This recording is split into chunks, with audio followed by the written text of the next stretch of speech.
Bismillahirrahmanirrahim. Assalamualaikum warahmatullahi wabarakatuh. Hari ini kita lanjutkan materi kuliah metodologi penelitian kita. Materi kita hari ini adalah hipotesis.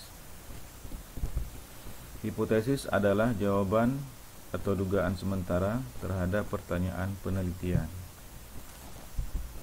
Hipotesis banyak memberikan manfaat bagi pelaksanaan penelitian.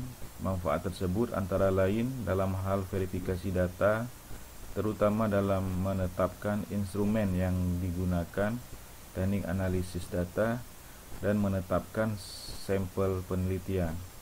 Jadi kayak instrumen akan kita belajar lebih lanjut nanti. Ada materi tersendiri. Demikian juga dengan teknik analisis dan tentang sampel ya, terkait dengan populasi. Oke. Hipotesis dinyatakan dalam bentuk pernyataan yang mengandung dua variabel, variabel aktif atau variabel atribut yang diturunkan dari suatu teori, konsep, prinsip pengetahuan ilmiah. Artinya, hipotesis sebagai jawaban sementara bersumber pada khazanah pengetahuan ilmiah yang telah ada. Oleh karena itu, sebelum merumuskan hipotesis, diawali dengan mengkaji teori-teori atau telaah pustaka dan kerangka pemikiran yang berkenaan dengan variabel-variabel penelitian. Teori yang diturunkan berasal dari teori yang sudah mapan jauh lebih baik dan lebih akurat daripada teori yang didasarkan pada asumsi-asumsi yang dibuat oleh peneliti. Jadi, hipotesis ini berdasarkan kajian-kajian teori-teori yang ada dari buku-buku referensi, kemudian juga dari hasil-hasil penelitian orang lain ya, yang bidangnya sama atau terkait dengan penelitian kita. Jadi sesuatu yang sudah ada, yang sudah dalam bentuk referensi, baik itu buku-buku maupun hasil-hasil penelitian ya, seperti skripsi, seperti disertasi, atau seperti jurnal-jurnal ilmiah dan lain-lainnya ya. Oke, jadi hipotesis berdasarkan hal tersebut ya. Sebagai contoh hipotesis, sebuah penelitian yang mengambil masalah penelitian dengan mengajukan pertanyaan sebagai berikut. Jadi kita ambil satu contoh, misalnya kita ambil yang terkait dengan dengan dunia pendidikan. Apakah terdapat perbedaan penerapan metode pembelajaran pada prestasi belajar siswa antara metode diskusi dengan metode tanya jawab? Nah, jadi kalau kalian lihat ada dua metode yang akan dikomparasikan atau dibandingkan, yaitu metode diskusi dengan metode tanya jawab. Jadi pertanyaan rumusan masalah seperti ini: apakah terdapat perbedaan penerapan metode belajar pada prestasi belajar siswa? Jadi prestasi belajar siswa salah satu variabel yang akan kita komparatifkan, yang akan kita lihat hasilnya dengan komparatif antara metode diskusi dan metode tanya jawab ya. Jadi ini kalau kita lihat pakai komparatif ya, sifatnya komparatif. Kita ingin lihat hasil sebuah metode dari dua buah metode, mana yang lebih baik ya. Jadi ini sebagai komparatif. Oke, saya ulangi lagi: apakah terdapat perbedaan penerapan metode pembelajaran pada prestasi belajar siswa antara metode diskusi dengan metode tanya jawab? Jadi sebelum peneliti merumuskan hipotesis, atau dengan kata lain jawaban sementara terhadap pertanyaan tersebut, peneliti harus menelusuri terlebih dahulu atau mengkaji secara ilmiah berdasarkan teori, konsep, prinsip-prinsip mengenai metode diskusi dan prinsip-prinsip mengenai metode tanya jawab. Jadi kita harus buka dulu buku-buku referensi yang ada, buku-buku yang terkait dengan dengan konsep atau prinsip-prinsip mengenai kedua metode ini. Kita juga lihat hasil-hasil penelitian sebelumnya, misalnya lewat apa, melalui skripsi orang yang ada di perpustakaan maupun yang ada di internet. Bisa kita lihat kajian-kajian mereka terkait dengan konsep atau prinsip-prinsip mengenai metode diskusi maupun metode tanya jawab, termasuk juga dari jurnal-jurnal ilmiah ya. Jadi setelah peneliti membandingkan keunggulan dan kelemahan kedua metode tersebut dan menganalisis hakikat prestasi belajar yang dicapai siswa apabila kedua metode tersebut digunakan. Mungkin sudah ada penelitian yang membahas tentang prestasi belajar dengan metode, misalnya dengan metode diskusi, dan juga mungkin ada sebuah penelitian atau beberapa penelitian yang telah dilakukan terkait prestasi siswa dengan terhadap metode tanya jawab. Mungkin sebenarnya sudah ada kedua penelitian-penelitian yang melakukan penelitian dengan membandingkan atau mengkomparatif kedua metode ini. Jadi itu yang bisa kita ambil sebagai dasar kita ya sebelum menjawab hipotesis tersebut. Nah, berdasarkan kajian tersebut, misalnya saja peneliti atau kita sampai kepada suatu pemikiran bahwa metode diskusi lebih unggul atau lebih bermakna bagi siswa atau lebih banyak mengaktifkan proses pembelajaran siswa bila dibandingkan dengan metode tanya jawab. Ini misalnya dari kajian kita terhadap teori-teori ya kan, dari buku-buku referensi, dari karya-karya ilmiah, termasuk itu skripsi, disertasi, tesis atau jurnal-jurnal ilmiah. Maka kita menarik suatu pemikiran bahwa metode diskusi lebih unggul. Jadi kita sudah punya satu pilihan ya. Atas dasar kajian tersebut, maka hipotesis yang mungkin bisa dirumuskan adalah sebagai berikut. Tidak ada perbedaan antara metode diskusi dengan metode tanya jawab pada prestasi belajar siswa. Oke. Jadi dari teori-teori yang sudah kita pelajari tadi, dari buku-buku referensi, dari karya-karya ilmiah, kita sudah memilih satu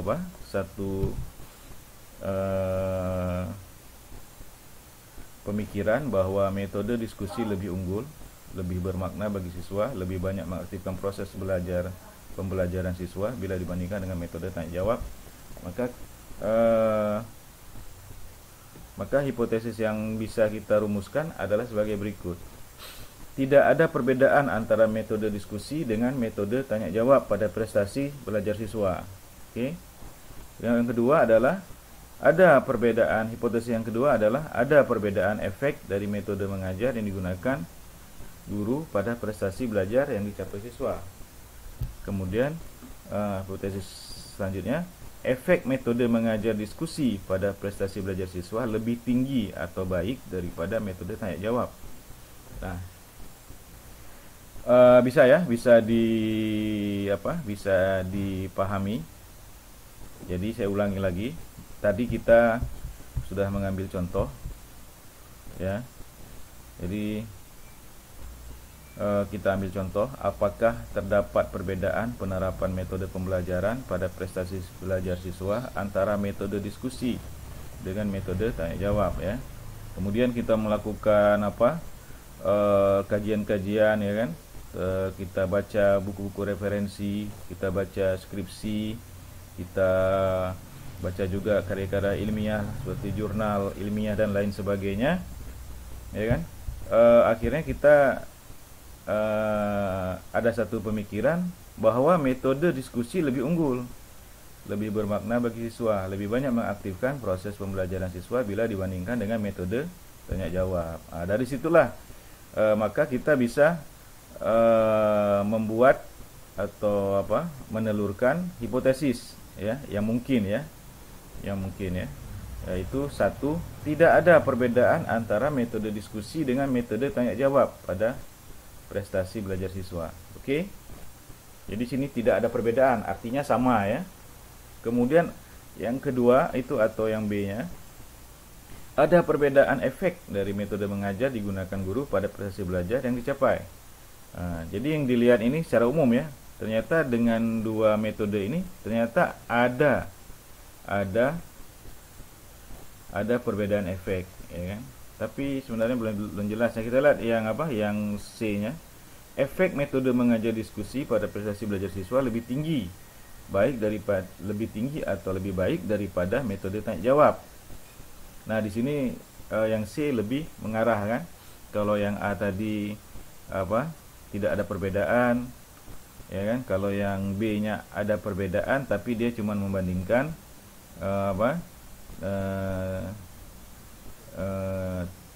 tapi dia tidak mengkomparatifkan ya. Jadi dia menganggap metode mengajar dua-duanya berpengaruh terhadap prestasi belajar, tapi dia tidak mengkomparatifkan. Sedangkan di C itu sudah mengkomparatifkan. Jadi kita sudah memilih bahwa metode mengajar diskusi itu lebih baik. Oke. Kita bahas selanjutnya ya. Di antara tiga kemungkinan hipotesis di atas, jika memperhatikan telaah teori yang telah dijelaskan sebelumnya, maka hipotesis yang paling tepat dan relevan dengan argumentasi yang telah disusun peneliti di atas adalah hipotesis nomor 3. Dan kita tadi sudah ambil kesimpulan kan? Maka hipotesis yang paling cocok adalah yang paling sesuai dengan hipotesis kita adalah hipotesis nomor 3 ya. Walaupun demikian, tidak berarti hipotesis nomor 3 sudah pasti benar, sebab belum dilakukan pengujian. Jadi ini kan baru hipotesis ya. Hipotesis kita baru berdasarkan teori-teori yang ada, berdasarkan kajian-kajian kita terhadap teori-teori, terhadap referensi, terhadap buku-buku, terhadap jurnal-jurnal ya kan, terhadap hasil karya-karya ilmiah itu kan, penelitian ilmiah. Itu masih perlu kita uji lagi. Hipotesis tersebut baru mendekati kebenaran ditinjau dari segi teoritik. Nah, jadi baru dari segi teoritik dia benar ya, berdasarkan kajian terhadap kelebihan metode diskusi daripada metode tanya jawab. Oke. Hipotesis nomor 1 disebut sebagai hipotesis nol. Oke. Jadi kita perhatikan tadi, saya balik lagi. Tidak ada perbedaan antara metode diskusi dengan metode tanya jawab pada prestasi belajar siswa. Jadi itu disebut dengan hipotesis nol. Karena apa? Karena dianggap sama ya kan, bahwa metode diskusi dengan metode tanya jawab itu sama aja hasilnya ya. Nah, jadi kita anggap sebagai hipotesis nol ya, sebab menunjukkan tidak ada perbedaan atau bermakna ada kesamaan. Kemudian hipotesis nol bukan hipotesis penelitian, namun lebih bersifat landasan untuk menguji hipotesis. Nah, jadi ini hanya sebagai landasan aja untuk menguji hipotesis kita ya. Kemudian oleh karena itu banyak para peneliti tidak menggunakan hipotesis nol sebagai hipotesis yang dijagokan dalam penelitian. Oke. Apa tadi yang kita jagokan tadi sebagai hipotesis kita? Ya udah pasti yang nomor C ya, yang nomor 3. Karena berdasarkan analisis kita terhadap teori, terhadap karya-karya ilmiah yang ada, hasil penelitian yang sudah dilakukan, kita lebih condong ke hipotesis kita, hipotesis nomor C ya. Oke. Hipotesis nomor 2 dan nomor 3 adalah hipotesis kerja atau hipotesis alternatif. Oke, dinamakan juga hipotesis penelitian yang sering dinotasikan dengan H1. Kalau tadi hipotesis yang pertama itu hipotesis nol, sedangkan hipotesis yang kedua dan yang ketiga itu disebut disebut hipotesis H1 ya, itu hipotesis kerja atau hipotesis alternatif. Hipotesis inilah yang sebenarnya dijagokan dengan susah payah diturunkan dari suatu kajian teori, konsep, prinsip yang ada dalam khasanah pengetahuan ilmiah. Oke.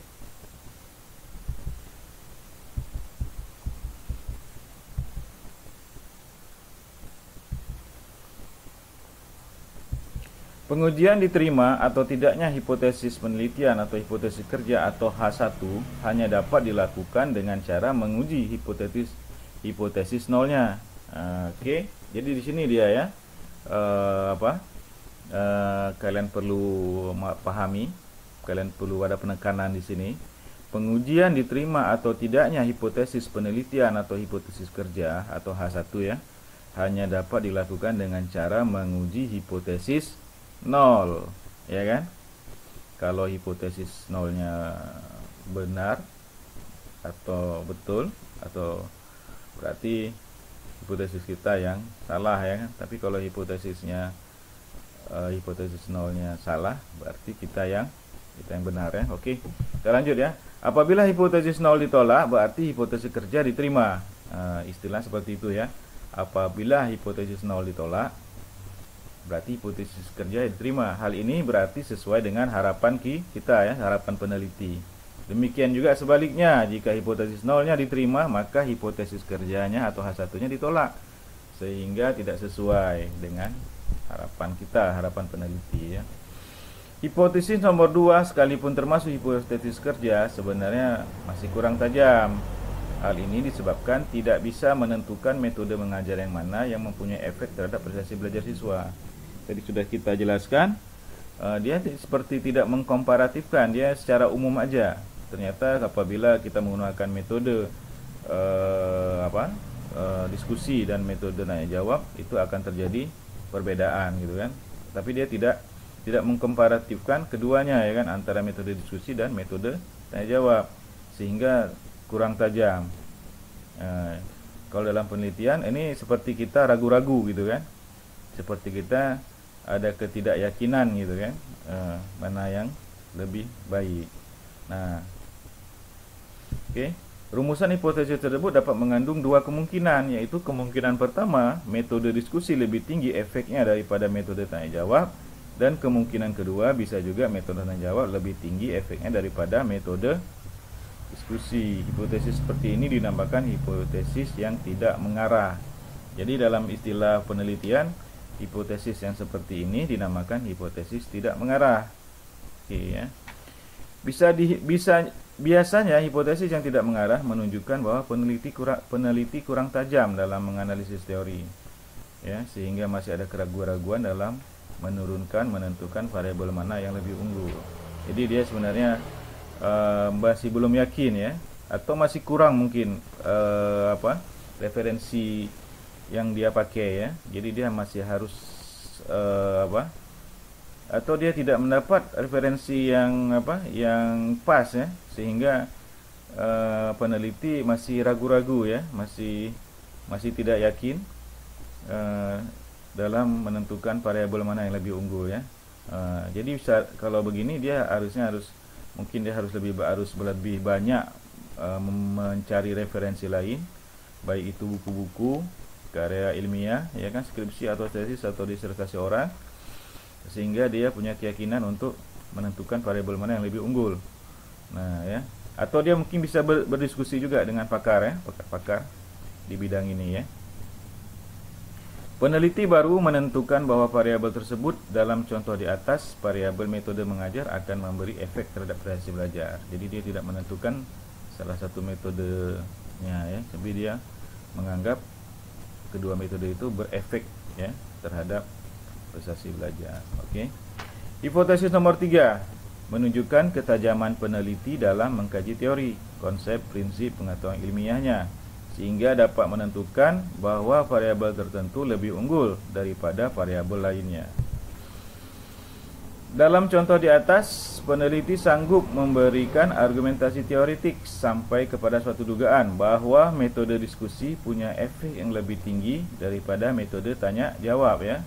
Hipotesis ini disebut hipotesis yang mempunyai arah. Oke, sudah bisa bedain ya, hipotesis yang tidak punya arah dengan hipotesis yang mempunyai arah. Artinya apa dia? hipotesis seperti inilah yang boleh dikatakan lebih akurat, lebih tajam dan lebih berbobot ya. Oke.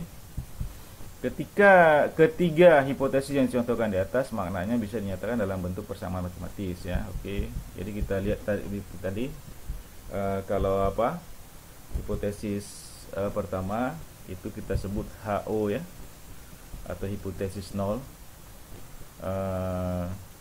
Dia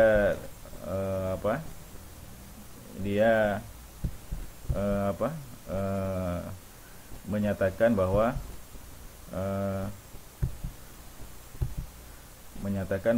tidak ada perbedaan signifikan, atau dia sebenarnya bertolak belakang ya. HO ini bertolak belakang dengan hipotesis kita ya, hipotesis kerja kita atau hipotesis yang nomor 3 ya. Oke, ini dia ya. Jadi tidak ada perbedaan antara metode diskusi dengan metode tanya jawab pada prestasi belajar siswa. Itu kan sebenarnya bertolak belakang dengan hipotesis kerja ya. Jadi hipotesis H0 ini, hipotesis H atau H0 ini itu berseberangan dengan dua hipotesis lainnya, yaitu ada B dan C. Sedangkan yang B ini dia tidak terarah ya, tidak terarah, sehingga ada keraguan-raguan di situ. Sedangkan C lah yang hipotesis kita ya, yang sudah mantap ya. Jadi kita sudah memilih yaitu diskusi metode mengajar diskusi lebih baik atau lebih tinggi ya. Oke.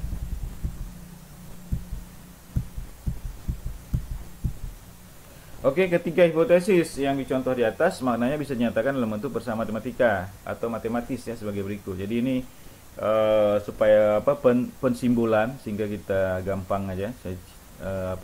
Kalau kita baca simbol ini berarti begini gitu kan. Hipotesis 0 ya, atau H0 itu A sama dengan B ya, tidak ada perbedaan. Hipotesis kerja yang tidak mengarah atau H1, A tidak sama dengan B. Oke. Hipotesis kerja yang mengarah H1, A lebih baik dari B, atau A lebih jelek dari B.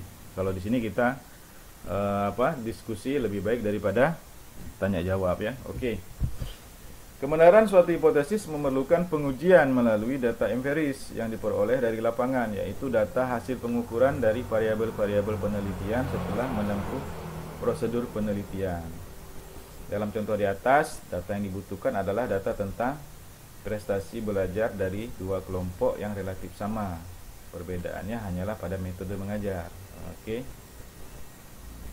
Jadi hipotesis kita itu perlu kita yang nomor 3 tadi yang sudah kita pilih sebagai hipotesis kerja kita itu memerlukan pengujian melalui data empiris ya, yang diperoleh dari lapangan. Berarti kita harus ke lapangan, harus mencari atau mengumpulkan data ya.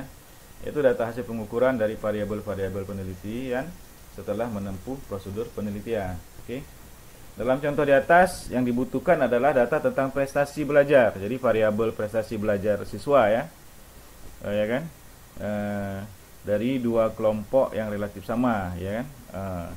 Dari dua kelompok yang relatif sama, cuman yang dibedakan itu metode mengajarnya ya. Satu pakai metode diskusi, satu lagi pakai metode tanya jawab. Oke. Bisa ya. Jadi di sini komparatif ya, sifatnya komparatif ya. Oke. Jadi kita ingin mengkomparatifkan, membandingkan sebuah metode A sama metode B. Dalam hal ini metode diskusi dengan metode tanya jawab. Oke. Bisa ya, bisa dipahami. Oke. Satu kelompok siswa diajar dengan menggunakan metode diskusi. Satu kelompok siswa lagi diajarkan dengan metode tanya jawab. Oke. Perhatikan. Jadi ada dua kelompok siswa. Kita bagi siswa bagi dua kelompok. Satu memakai metode diskusi, satu memakai metode tanya jawab. Satu kelompok memakai metode diskusi, satu kelompok memakai metode tanya jawab. Ya. Kenapa kita gunakan ini? Supaya kita bisa mengkomparasikannya hasilnya ya. Semua variabel lainnya seperti bahan pelajaran, waktu belajar, jumlah siswa, taraf kemampuannya, alat penilaian, sumber-sumber belajar diusahakan sama. Nah, kalau kita ingat dulu, kalau variabel itu apa? Variabel apa itu? Kalau kita ingat pelajaran kita 2 pertemuan sebelumnya itu termasuk dalam variabel penelitian, itu termasuk variabel apa? Variabel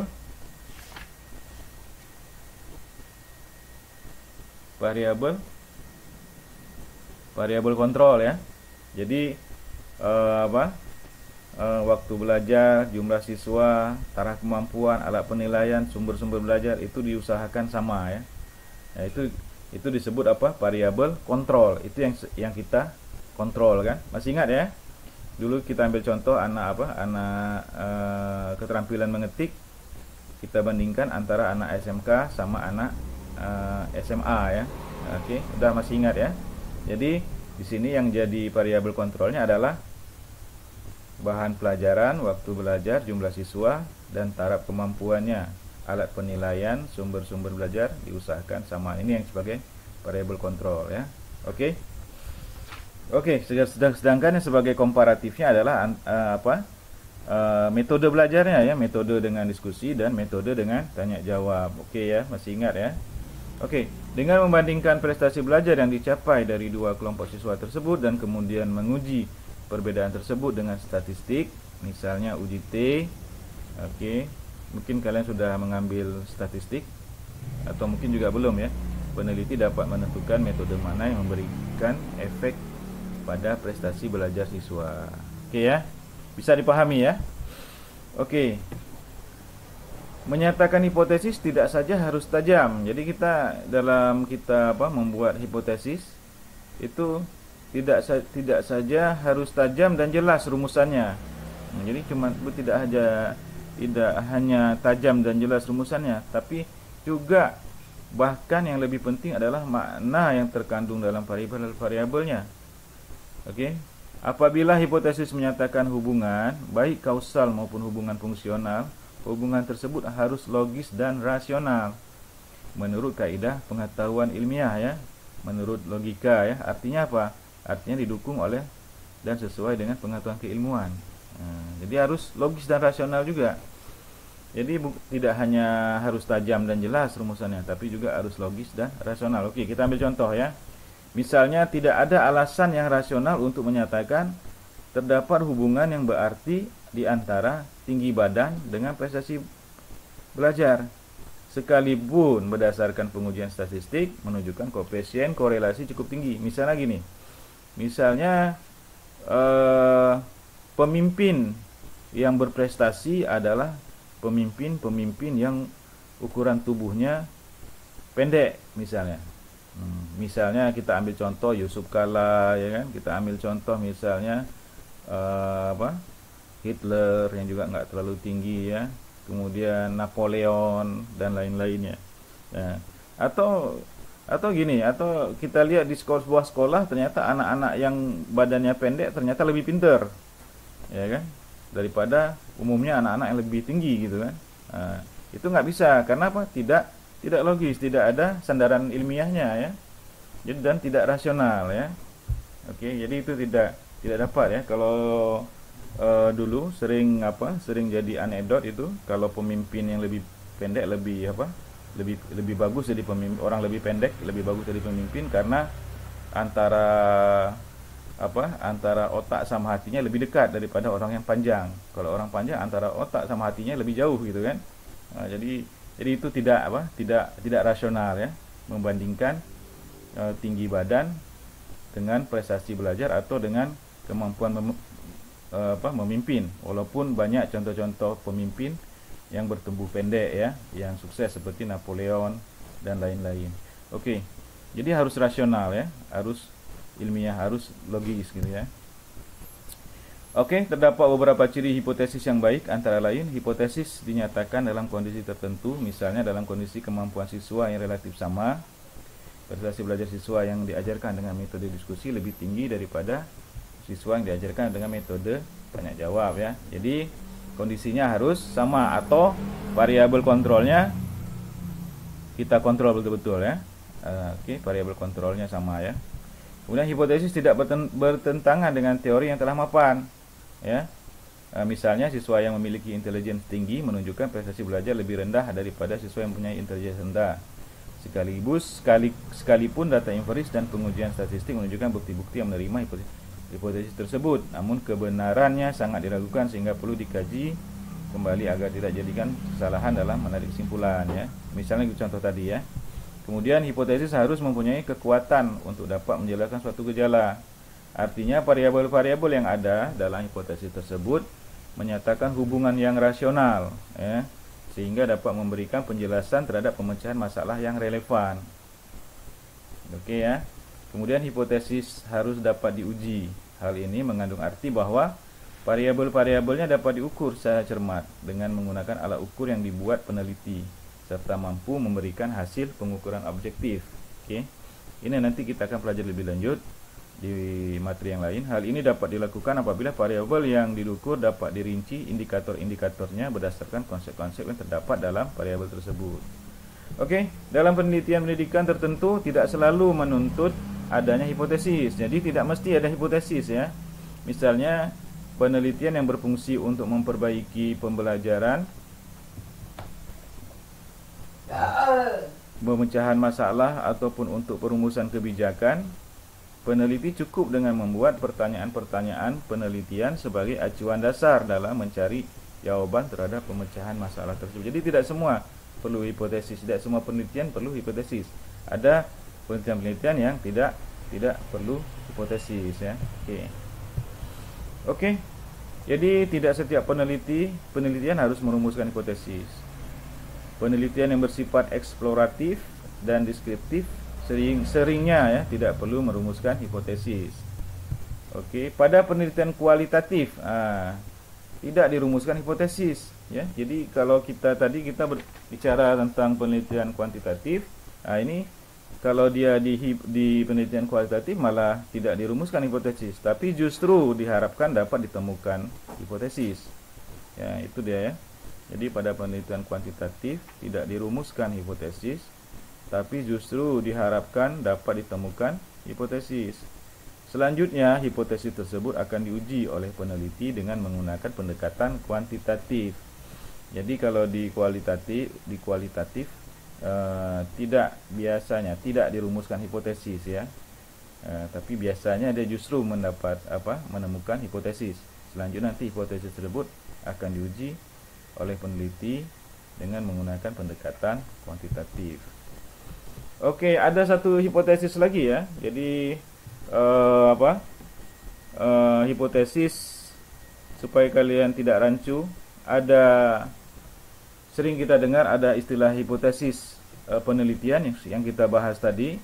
Kemudian walaupun saling terkait ya sebenarnya, ada keterkaitannya. Kemudian ada hipotesis statistik. Jadi Jadi keduanya sebenarnya berbeda. Jadi hipotesis statistik itu berbeda dengan hipotesis penelitian. Hipotesis penelitian adalah jawaban sementara terhadap pertanyaan penelitian yang berawal dari permasalahan penelitian, ya kan? Yang diambil dari mana tadi? Dari teori-teori ya, berdasarkan teori-teori, berdasarkan hasil penelitian sebelumnya, ya kan? Berdasarkan jurnal, skripsi, tesis segala macam ya, karya-karya ilmiah. Sedangkan hipotesis statistik adalah dugaan sementara apakah sampel yang diteliti dapat mewakili seluruh populasi. Oke, saya ulangi lagi.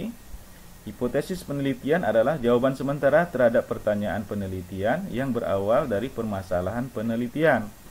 Ya, oke. Yang diambil atau disimpulkan berdasarkan teori-teori yang dipelajari ya, teori-teori, referensi-referensi, kemudian hasil-hasil karya ilmiah ya, baik itu jurnal ilmiah, skripsi dan segalanya, maka dapat diambil sebuah hipotesis ya dari hasil itu ya. Sedangkan hipotesis statistik adalah dugaan sementara apakah sampel yang diteliti dapat mewakili keseluruhan populasi. Jadi hipotesis statistik ini terkait dengan sampel yang nanti pada materi-materi selanjutnya akan kita pelajari ya. Jadi hipotesis statistik itu ada bila penelitian bekerja dengan sampel. Penelitian yang dilakukan pada seluruh populasi mungkin akan terdapat hipotesis penelitian ya. Misalnya kita melakukan penelitian ya, tapi sampelnya itu seluruh, misalnya seluruh kelas atau seluruh sekolah gitu kan. Kita ingin fokusnya seluruh kampung misalnya, ya kan? Atau seluruh kecamatan atau seluruh kota atau seluruh kabupaten atau seluruh provinsi. Misalnya penelitian yang dilakukan oleh badan apa? Badan BPS ya, Badan Statistik Nasional ya. Badan Statistik Nasional, BPN ya, Badan Statistik Nasional atau BPS ya.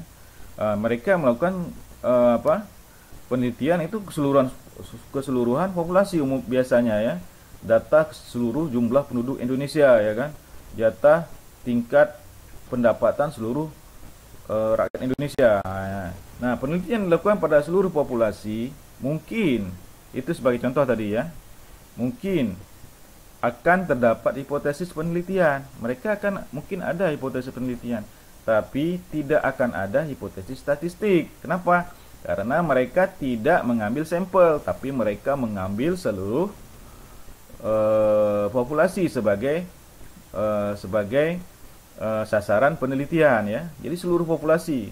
Misalnya kalau BPN atau BPS, Badan Statistik Nasional ya, kalau melakukan penelitian mereka nggak perlu hipotesis statistik. Kenapa? Karena mereka langsung meneliti seluruh jumlah rakyat Indonesia, misalnya jumlah petani di seluruh Indonesia ya kan, ya, pendapatan petani seluruh Indonesia. Jadi mereka tidak perlu hipotesis statistik karena tidak perlu ngambil sampel. Kalau kita misalnya melakukan penelitian suatu daerah misalnya, kalau kita meneliti seluruhnya berat ya kan, baik dari segi waktu, dari segi biaya dan lain-lainnya berat, maka kita mengambil sampel. Misalnya dari 1000 orang kita ambil misalnya sekian persennya sebagai sampel, mewakili masing-masing karakteristik yang ada di wilayah tersebut. Oke, bisa ya, bisa dipahami ya. Nanti kita pelajari lebih lanjut di materi lainnya. Jadi tidak ada istilah signifikansi taraf kesalahan atau taraf kepercayaan apabila penelitian dilakukan kepada seluruh populasi, karena istilah signifikansi itu hanya ada pada penelitian atau hipotesis statistik ya. Nah, jadi tidak memakai hipotesis statistik karena memang tidak perlu, karena kita melakukan penelitian seluruh populasi yang ada, berarti tidak ada istilah signifikansi. Signifikansi itu artinya hipotesis penelitian yang telah terbukti pada sampel itu, baik deskriptif, komparatif maupun asosiatif, dapat diberlakukan ke populasi. Nanti kita belajar lebih lanjut. Jadi dugaan apakah data sampel itu dapat diberlakukan ke populasi dapat dinamakan hipotesis statistik ya. Dalam kegiatan penelitian yang diuji itu terlebih dahulu adalah hipotesis penelitian ya. Jadi hipotesis penelitiannya dulu. Kalian udah bisa bedakan ya hipotesis penelitian dengan hipotesis statistik. Oke, ada perbedaan ya, udah bisa ya, saya kira ya. Saya kira udah bisa membedakan. Jadi hipotesis statistik dilakukan apabila kita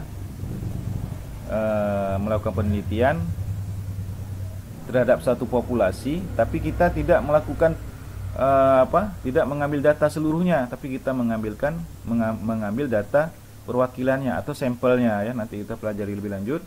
Sedangkan kalau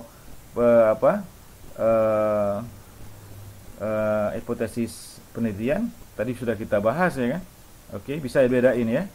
Oke, dalam kegiatan penelitian yang diuji terlebih dahulu, kalau kita lakukan penelitian apabila di sana kita juga menggunakan hipotesis statistik, maka dalam kegiatan penelitian yang diuji terlebih dahulu adalah hipotesis penelitiannya, terutama pada hipotesis kerjanya tadi ya. Bila penelitian akan membuktikan apakah hasil pengujian hipotesis itu signifikan atau tidak, maka diperlukan hipotesis statistik. Nah, jadi data sampel tadi kalau kita bekerja atau melakukan penelitian pada suatu populasi dan kita mengambil sampelnya saja, maka kita perlu melakukan hipotesis statistik ya. Jadi bila penelitian akan membuktikan apakah hasil pengujian hipotesis itu signifikan atau tidak, maka diperlukan hipotesis statistik. Oke, mungkin kalian sudah belajar statistik pendidikan atau statistik umum ya. Teknik statistik yang digunakan untuk menguji hipotesis ini adalah statistik inferensial. Statistik yang bekerja dengan data populasinya adalah statistik deskripsi. Oke, kalian nanti akan belajarnya di statistik. Saya kira gampang ya, dipahami. Mungkin kalau nanti ada yang masih belum jelas boleh ditanyakan ke saya lewat WA. Hipotesis statistik yang diuji adalah hipotesis nol. Jadi kalau hipotesis yang diuji hipotesis statistik yang nolnya. Kenapa? Karena kita ingin ingin sampelnya benar kan. Sampelnya terbukti sama gitu. Sampelnya terbukti sesuai dengan harapan kita gitu kan.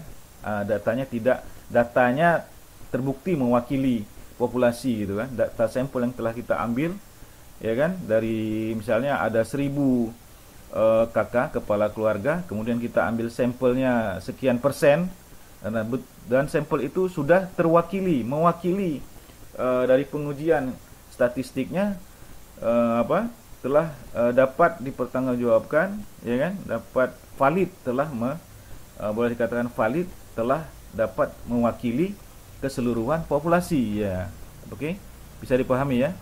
Jadi hipotesis statistik yang diuji adalah hipotesis nol.